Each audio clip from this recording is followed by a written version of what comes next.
Hello, I'm Ben. Welcome to the channel. So today we're going to talk about one of my favorite subjects, which is leadership. There's a lot of great things out there about leadership, but typically what you hear is more of the negative stuff. So today we're going to talk about some good leadership stuff, some green flags when it comes to leaders, and what you should be embodying as a leader. And of course, the greatest thing I could suggest anybody do is learn from true examples. Like you can learn from examples currently in your life. If you're lucky enough to have good parents, they're great leaders, or good grandparents, they're great leaders. Or if you have a friend or a mentor or a boss that is a great leader. So we'll go into this, and typically if you've watched videos on this channel before, you see that I think managers manage process and money and material. I think leaders lead people. All right, leaders manage and cultivate people. So it's very important that you have a leadership mindset and that you are a leader if you're going into leadership. I've seen, unfortunately, many times where a manager is put in place over people and it always goes poorly. People always feel negatively impacted. They always have issues that arise because they're being handled as property or material other than individuals that are important and are impactful and that contribute dynamically every single day. So leadership mindset should see things that way when it comes to talking about your teammates. There's tons of great books out there on leadership. I'll show you a couple here. The Extraordinary Leader is about John Zinger and Joseph Folkman, turning good managers into great leaders. That talks a little bit about what I just talked about, how you take a process manager and make them into a good leader. It's a good book, definitely worth your time. And then the champion on leadership writing on my mind is John C. Maxwell. He's got one that's called Leadership Gold, which if you're not going to buy any of the rest, buy that one. But this is 21 Irrefutable Laws of Leadership. If you don't study much on leadership and you're going to buy one book, this is the one to buy.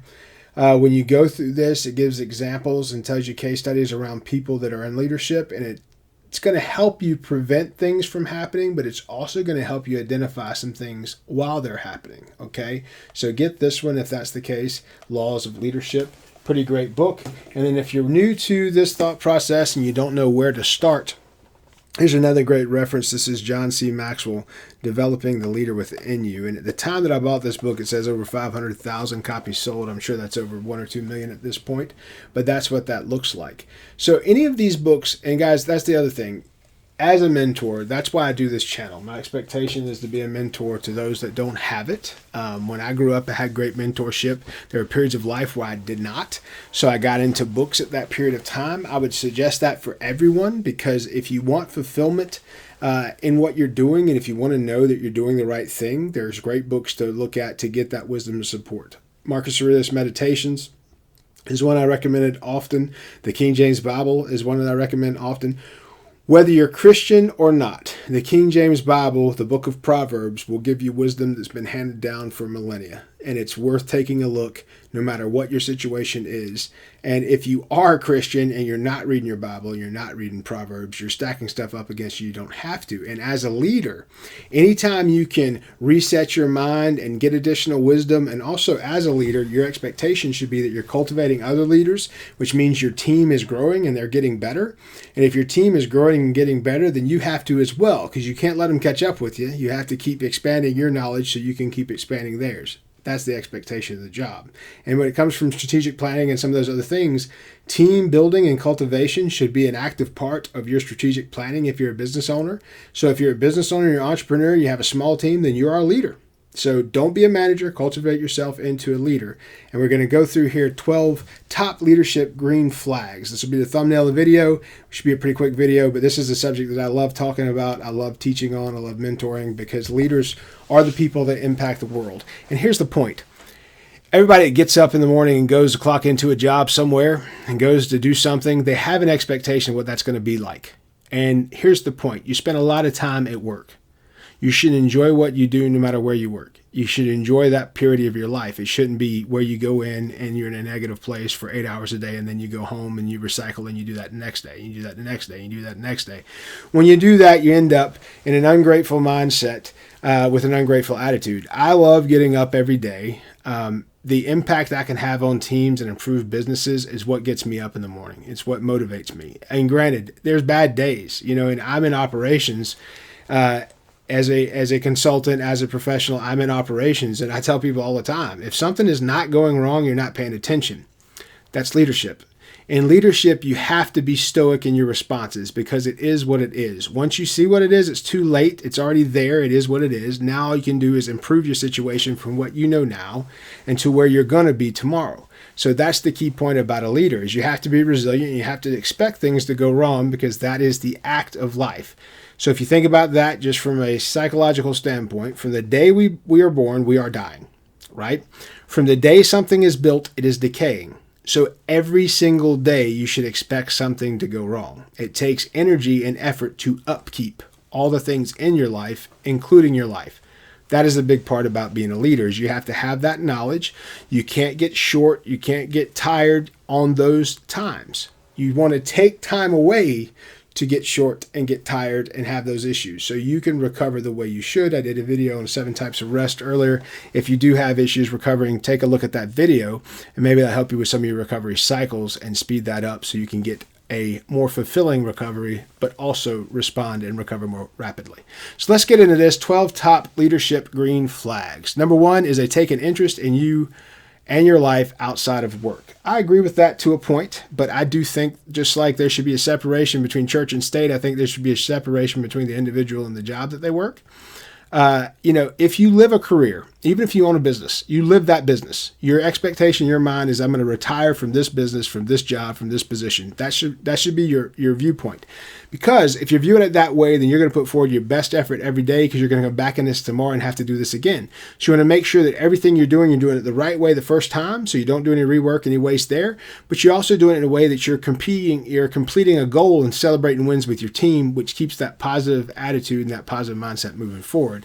So you do take an interest in your team and their lifestyle. You want to know if their family's okay. You want to know what's impacting them so you can help them and help them better reach their goals. If you understand what someone's life is outside of it, you can better understand what their goals are and how you can help meet them goals professionally to help support their hopes and dreams outside of the business. So that's number 1, take an interest in your life outside of work. Number 2, you have a good leader if they never schedule meetings over lunch. I think it's a pretty weak point to put as number 2, but here's the point. States require, if you're in an hourly position where you clock in, that you get a lunch every day. And if you're a professional, you need to recover and you need to be able to have some time during the day, especially if you're like a modern professional that works 10 to 12 hours a day.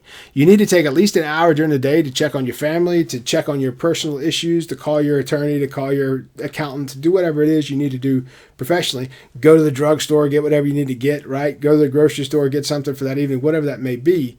So have some respect around your lunch and that time. And as a leader, if they do that and support you with that, that should be beneficial. Also, I like, from a leadership standpoint, someone that schedules their time for me and doesn't act like my time's invaluable. One of the people, I did some consulting one time, and this person would schedule meetings and schedule calls, and we'd jump on and they'd never be on. The second time he did that to me, I stopped getting on the calls. So he called me one time and wanted to call me out, and I was a consultant, so I wasn't an employee. I was a paid hand. And he called me and said, you're not joining my calls. I said, yeah, I'm not waiting 30 minutes on anybody. I said, if you can't appreciate my time, I'm not interested. I said, here's a point. I gave him this tip for free. I said, if you're treating your team like that, they understand that you don't see their time as valuable. So if you come back later and you have a question around their performance, I would start with a boss like that saying, well, you don't respect my time. You don't think my time is valuable. You think that my lunch isn't important. You think that my private time isn't important. You bother me when I'm on PTO. I'm getting in a negative slide. Those bosses do that stuff. So if you have a good leader that values your lunch and your PTO and treats you respectfully and acts like you don't exist when you're on those times so you can have that time truly to yourself, then you have a great leader there. They ask for your ideas. Guys, that's what leadership's all about. You build the team. You hire the best person. You train them up. You get them in the job you hired them for and you get out of the way. Now you've got a teammate that's valuable and contributing, and they're in the trenches every day. A good leader will ask those people for their ideas because they know better what would work. They know what's slowing us down and know the bottleneck. So if you have a boss that asks for your ideas, that's a good green flag. That's number 3. Number 4 is they ask for your feedback on the company culture. In a lot of companies, there's a disconnect between the C-suite and the bottom line, right? So sometimes the C-suite will have all these programs and all these things they play. I'll never forget. I was in manufacturing for a while. And at the plants and at the manufacturing locations, we were cutting costs everywhere we could. We were told we can't have this, we can't have that. We couldn't have a water cooler in the in the break room. We couldn't have a vending machine in the lunchroom. We couldn't have an air conditioning unit in the lunchroom. We couldn't have this, and this. Yet then you go to the corporate offices, and they've got a nice little concrete track around the corporate office. You go inside, and there's a Zen garden. I kid you not. A box of dirt with rocks in it, with adult human beings dragging little rakes around and making little surface indentations. There's ping pong tables, a swimming pool. Okay, these people are support people to the people at the plant that can't even have a damn water fountain. You get what I'm saying? So not only is culture impactful, it's not just what you say. The second I walked into that and saw that our corporate people had that kind of lifestyle and my guys at the plant couldn't even have a damn water fountain, I was pretty much done with that company. It's just the level of respect. A good leadership and a good company culture values everyone, right? And I've been in positions where they did. I've been in positions where the lunchroom was the finest dining establishment I ever saw and the teammates ate for free. I've seen that too. So it depends on what your company culture is like, and that is a good green flag for a leader. They ask about your feedback on the company culture because we don't want the culture. We don't want those key terms that we've got hammered to the wall and the mission statement and all that nonsense to be nonsense. It needs to be real. It needs to be something that we live and we do every day. So that's a good green flag there. Number 5, they follow up on an action and give feedback on what you gave. So they follow up on or action the feedback that you gave. I think that is extremely, if you're a leader, that's an extremely important thing that you need to do. You need to ask your team for feedback. You need to then act on that feedback, and then you need to give them responses on that feedback. If your team is giving resolutions that fix things, solutions to problems that they have, and they see that you value them enough that you're asking about it, and then you use their suggestion and it fixes it, now they contribute to a bigger part of the picture within the industry, that is only going to serve you better over time. So that is a great green flag about a great leader. It shows somebody that cares about their team and they're hiring the right people and they trust that they are. So it shows that the processes are working to make the business and the culture a better place for all. Number 6 is they give every room they walk into a burst of energy. I don't ever want to be a dreadnought as a leader. When I walk into a place, I want people to smile. I want them to be happy. I want them to say, hey, man, it's been a tough one, but look what we're doing. I want there to be a sense of pride that we're in this together as a leader. So that is extremely important, that they give every room they walk into a burst of energy. Guys, you do that by having one-on-ones weekly. Basically, if you're giving people good news with the bad news every single week, then nothing builds up. You're giving corrective responses throughout every short period of time, so the person is able to continue to get better, but also are continuing hearing the positive stuff and continue hearing why they're a good decision for the company and why they're driving us in the right direction. If you do not do this, what will happen is your teammates that you lead will only hear from you when stuff is bad. So then every time they see you, it's bad news. And so then when you walk in a room, they want to duck out or get out of there. So think about that. Green flag is they give energy to every room they walk into. Number 7 is they get stuck in with the day-to-day when they're needed. They get stuck in the day-to-day when needed. I don't know about the wording of this thing. It kind of trips you up a little bit. But basically, they will dive in the day-to-day task. No leader is too good to sweep the floor. No leader is too good to help out with QC or to help out with the line or to help out with maintenance. No leader is too good for that. Now, I will say this. I don't want my leader sweeping floors somewhere where I've got somebody hired to sweep floors. However, if someone's hired to sweep floors and something big has happened and the mess is greater than normal, then dive in. Everybody dive in and help. Because the effort, the job is job security for that individual, but that individual should be punished because other things happen. We should all get in there, put hands on, and get done with it quicker. Like my grandmother said, many hands makes light work, right? They get stuck in the day-to-day as needed. Number 8, they set boundaries and respect yours in return. It is inappropriate for a leader not to respect your boundaries, okay? You clock in from time to time, and I'm not saying you punch a clock specifically. I'm saying from a mind standpoint, you work from 8 to 6 or 8 to 5 or 8 to 4, 8 to 3 or whatever it is.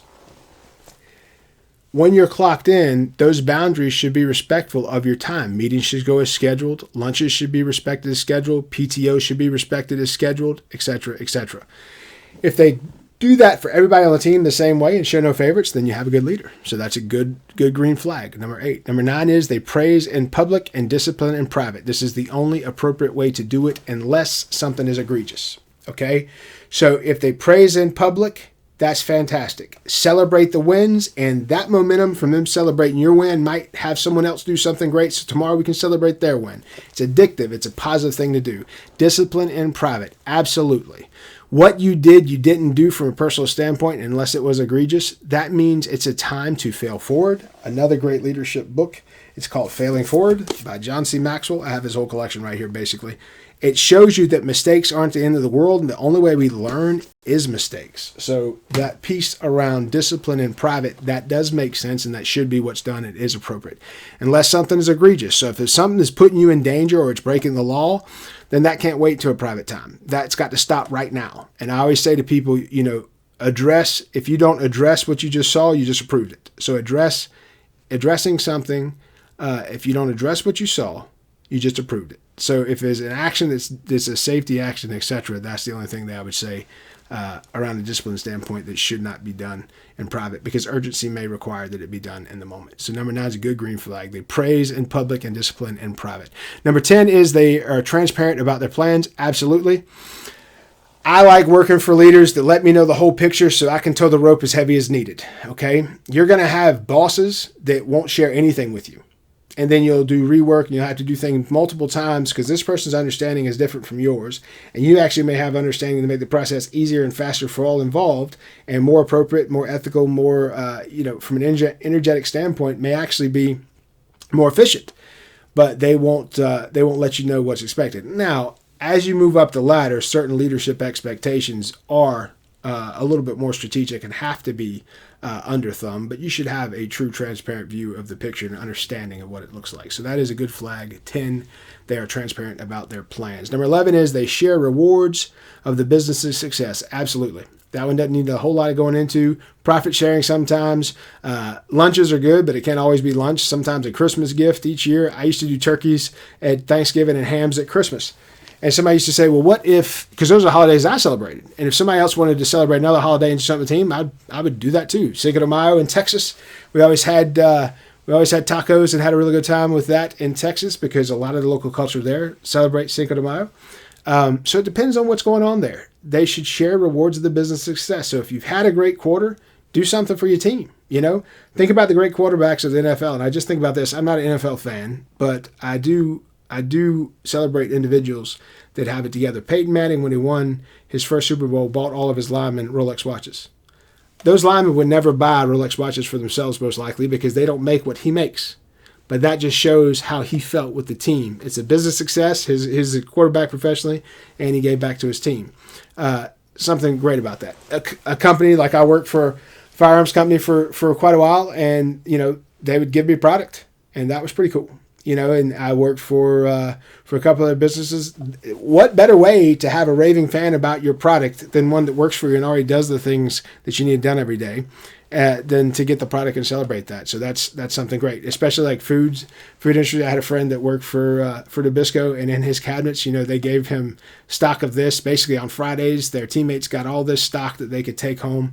And I thought that was very cool too, because he had all these things that was quite expensive. And in times like these, where inflation is real, those things do help families. So something for corporations to think about if they're not sharing those rewards of the business. So a great leader will. That's a good flag, number 11. And number 12 is they give credit where it's due. I'll say this.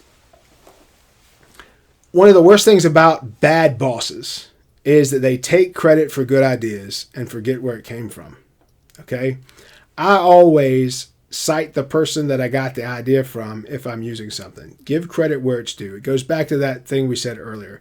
If people are giving you solutions to problems and you're using that to fix a problem and you give them that feedback, that makes them more, you give them that feedback on how it worked out, that makes them more energized, more empowered, and more energetic on helping deliver a bigger part of the greater need for the big picture.